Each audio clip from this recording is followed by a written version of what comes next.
E agora a gente fala de uma pesquisa feita pelo governo do estado em parceria com o Laboratório de Estudos sobre Violência, Saúde e Acidentes da Universidade Federal do Espírito Santo. Presta atenção, pai e mãe, nessa pesquisa. Esse estudo mostrou o problema das drogas entre os estudantes capixabas. A pesquisa analisou 4.614 alunos de 63 escolas públicas e particulares da Grande Vitória. Aí você quer a surpresa? Presta atenção. 20,9% responderam que já experimentaram algum tipo de droga, principalmente a maconha. Os adolescentes também foram questionados sobre o uso do álcool. Segundo a pesquisa, 62% já experimentaram alguma dose de bebida alcoólica. A maioria, pai e mãe, meninas. A gente vai, então, repercutir os dados desse estúdio agora aqui no nosso estúdio, tá bom? Eu quero que você, pai e mãe, participe com a gente. Ou então você que tem neto, neta, participativamente na educação deles. Tá aqui, ó, o nosso WhatsApp, 999422478. Esse assunto acontece aí na sua casa? Vocês conversam sobre isso? Vem cá que a gente vai bater um papo muito importante com Letícia Santana, que é psicóloga. Obrigada, Lê, pela sua presença aqui com a gente. Boa tarde. E a Josélia. Josélia, mãe, são 5 filhos, né, Jô? Boa tarde, amiga. Boa tarde para todos. São 5. 3 são adolescentes. 3. Aí você vê uma pesquisa dessa falando que, resumindo para o pessoal de casa, trazendo essa porcentagem para os números que a gente consegue mensurar melhor, isso significa, gente, que a cada 10 adolescentes, 2 relataram que já experimentaram drogas. Você já foi adolescente um dia, né? Você sabe como é que funciona a adolescência. E aí pensar hoje na geração dos seus filhos. Sim, meu pai, não sei meu pai bem assim, mas minha mãe, ela tinha um problema com bebida. E sobrava aquelas coisinhas no fundo da garrafa, segundo nós está até com isso esses dias. A gente expôs aquilo uma vez e fomos para a rua, alcoolizada. A gente chegou... Agora, na vida adulta, você ri, né? Isso. Mas... Já com os meus filhos, veio o tal do copão, o famoso copão. Aí ela começou, a de 15, começou a querer beber e fazer consumo daquela bebida, eu não permiti. Aí veio que eu tive aquela ideia de fazer um energético com frutas, leite condensado, para não viciar ela em álcool. E o de 21, 19 também não gostam. Entendeu? Então, isso aí ela começou a querer ter esse contato com álcool, já cortei logo do começo. Agora, você fala a respeito disso, é o que você, como mãe, sabe até onde eles te contam e até onde você conhece eles, não é verdade? Sim. E aí, pensando nessa pesquisa, em que os adolescentes tiveram ali todo o anonimato, preservado, você conversa sobre esse assunto com eles? Converso em relação a tudo com eles. Eu falei para eles, antes de alguém vir para me contar, eu quero ser a primeira a estar sabendo do que está se passando com eles. Foi igual se já chegaram a oferecer drogas ilícitas para os meus filhos. Ele mesmo falou assim, se você é meu amigo, por favor, você não me apresenta isso. Ele, por si próprio, se afastou daquilo ali, porque ele viu que não era bom.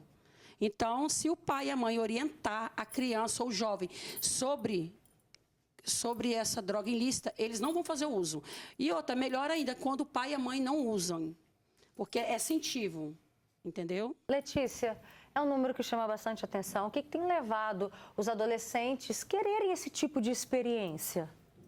Boa tarde, né, a todos. Acho que desde que o mundo é mundo, os fatores acabam sendo basicamente os mesmos, né? O princípio, curiosidade, a influência dos grupos. Essa faixa etária é uma faixa etária que é muito influenciada pelos grupos.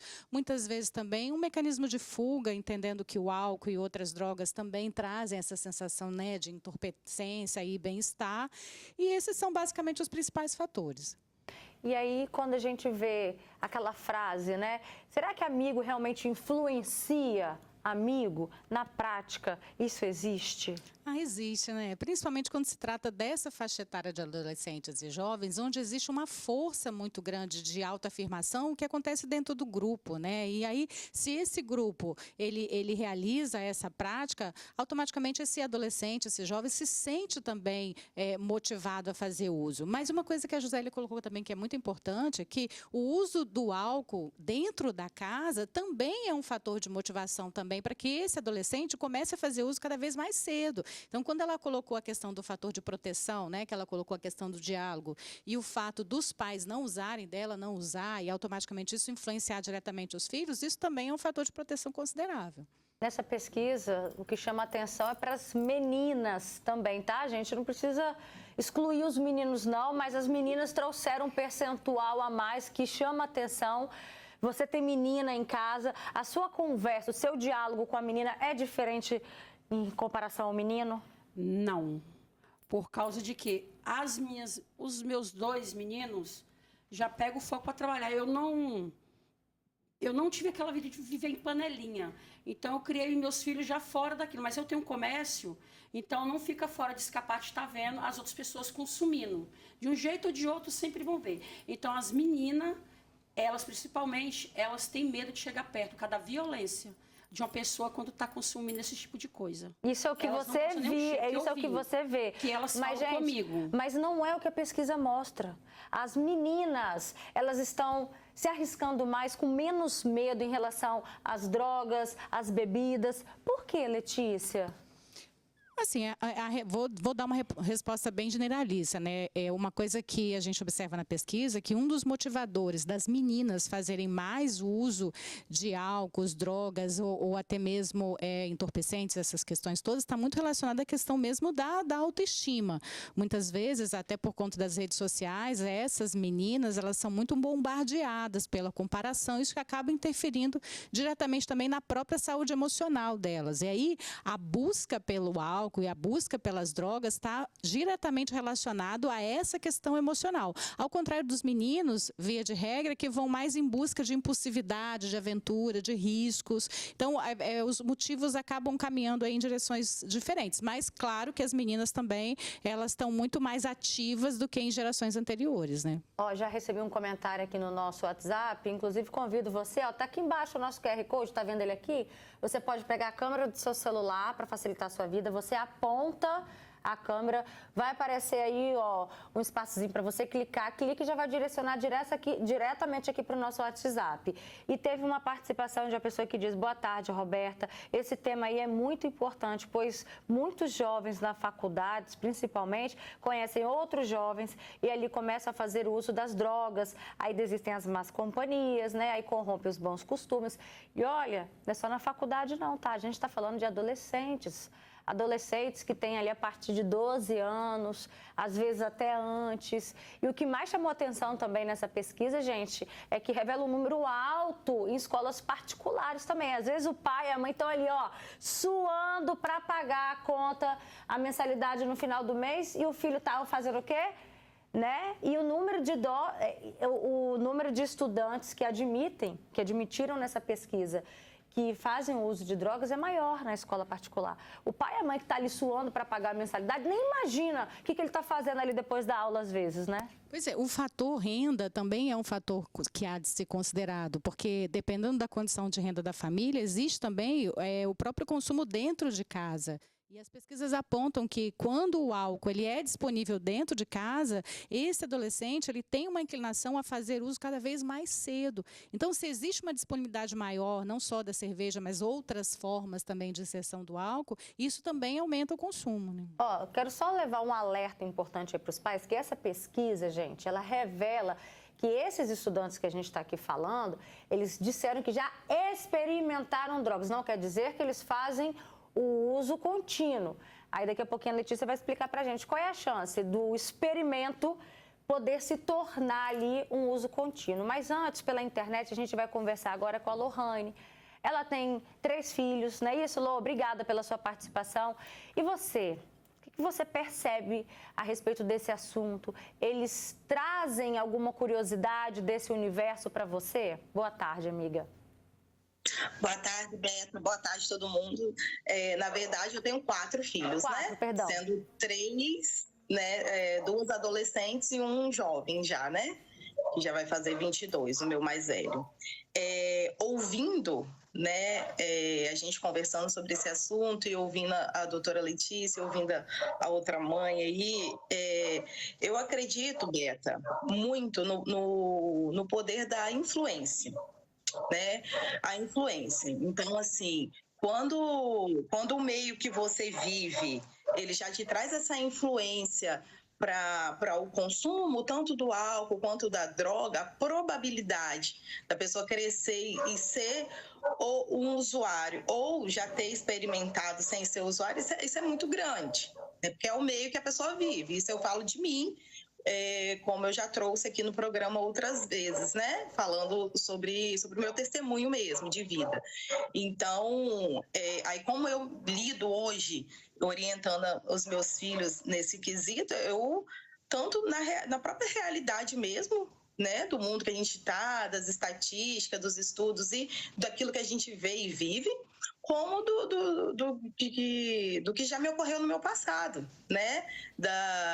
De onde, né, essas drogas, de onde eu fui parar, né, por conta disso, porque vamos supor, se você, adolescente, está ali no meio, ali envolvido ali, com um amigo que usa, com um amigo que faz uso, vamos supor, de maconha, e aí você não usa, e aí, não, cara, experimenta. Então, aquela influência, você está ali naquele meio, a probabilidade do consumo e da pessoa experimentar, do jovem, né, tá ali muito, muito maior, e isso é muito perigoso. Já que você tocou nesse ponto, é exatamente a pergunta que eu tinha deixado no ar para a Letícia Santana, que é psicóloga. Espera aí que eu já volto a falar com você então, Lohane. Letícia, pensa ali, o adolescente então experimentou. Qual é a chance dele depois fazer um uso contínuo? Ah, não, mãe, foi só uma vez, eu experimentei maconha, foi só uma vez. Aí a mãe acredita, mas aí pegou depois de novo, na mochilinha dele. Qual é a chance dele começar a fazer esse uso contínuo? A Lohane até colocou alguns pontos que são muito importantes, né, dessa questão do experimento até se tornar realmente um vício, né, porque é multifatorial, tem o fator genético, tem o fator ambiental, que é o meio, a força, né, desse grupo, e também tem o fator relacionado ao quão precoce esse jovem começa a fazer uso dessa substância, ou até mesmo do álcool, que a gente chama de droga lícita, mas se tratando de adolescente, é ilícito, porque quanto mais tenra a idade, quanto mais jovem, maior a chance de criar dependência, porque esse cérebro ainda está em formação. Então, se esse adolescente ele começa a fazer uso de forma esporádica, muito jovem, a chance dele se tornar um dependente é muito maior.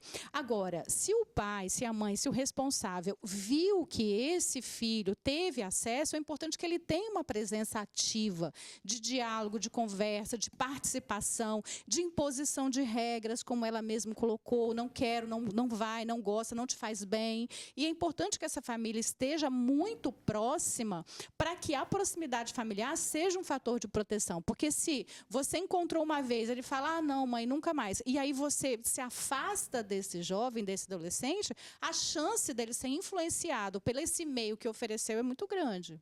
Gente, escuta esse relato aqui, já que a gente está falando de influência. Meu filho tem 10 anos, aí na escola um amiguinho ofereceu cigarro para ele. 10 anos, olha isso. Você como mãe, Josélia, você consegue identificar amigos dos seus filhos, colegas, que talvez não seja uma boa influência? Consigo, porque eu tenho um comércio, e nesse comércio eu vejo muito adolescente comprando cigarro. E a minha filha de 13 anos chegou em casa falando, mãe, o coleguinha me ofereceu cigarro, estava fumando atrás da escola. Já aconteceu, sim, até dentro da escola, e a diretora, eu esqueci, nem passei para ela do que está acontecendo, que estão fumando atrás da escola. Mas aí você faz o quê? Você chega para o seu filho, conversa, você proíbe a amizade? Como que você lida quando você identifica uma má influência na amizade ali próxima aos seus filhos?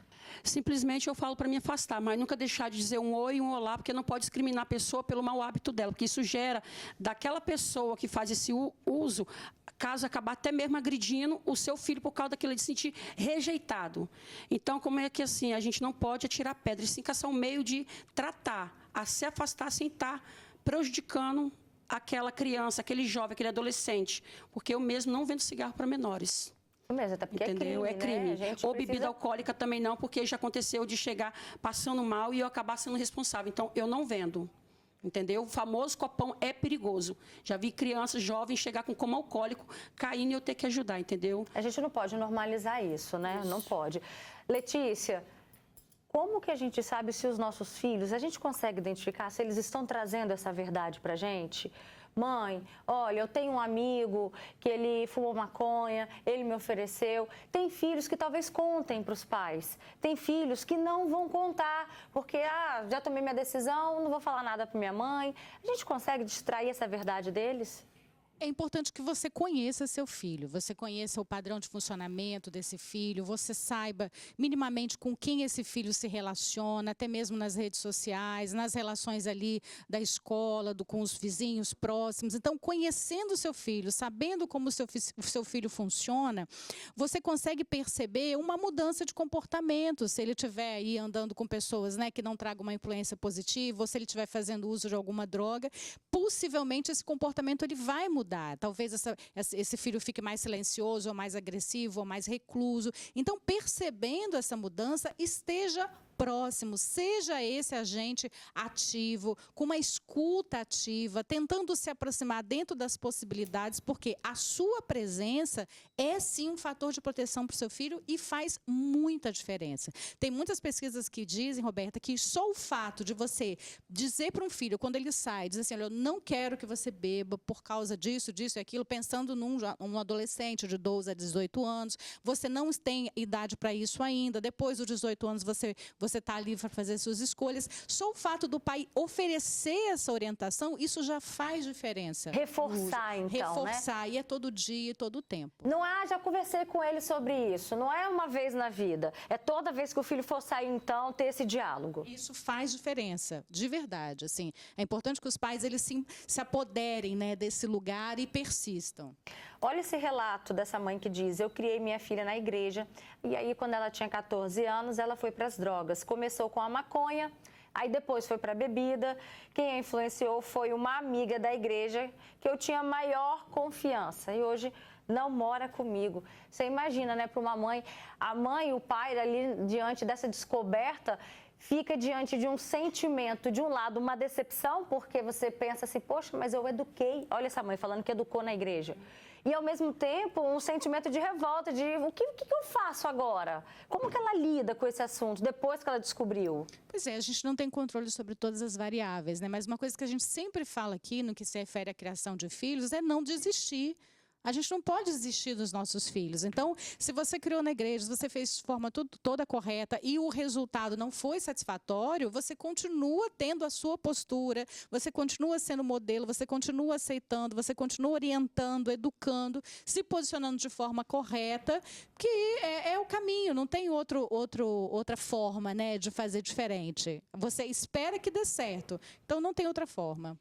Olha, tem uma pessoa que diz, boa tarde, Roberta, acho muito importante esse tema, porque muitas famílias estão perdendo seus jovens para as drogas e isso precisa ser discutido e as medidas preventivas devem ser tomadas o quanto antes. Muito importante esse relato. Tem uma pessoa que diz aqui também, Roberta, no meu caso, aqui em casa, ninguém fuma nem bebe. Eu sempre orientei meu filho, o mesmo foi criado na igreja e hoje faz o uso de maconha, segundo ele, para acalmar a ansiedade. Eu não concordo com isso, mas como já tem seus 23 anos, trabalha e faz faculdade, acaba que a mãe chega uma hora que ela não tem mais o que fazer. Vai fazer o quê? Quando o filho de adolescente já se torna um adulto, Letícia? Sim, aí é outra história, né? Então, ela ofereceu os princípios, ela foi modelo, e aí ele fez uma escolha, depois de 18 anos, 23 anos, e aí, né, já é uma outra pauta, vamos dizer assim, né? Mas ela fez o que ela deveria ter feito. Deixa eu voltar a falar com a Lohane, a gente já está encerrando esse assunto. Lohane, qual é o recado? Você que já teve essa experiência na sua adolescência, qual é o recado que você deixa para os adolescentes de hoje?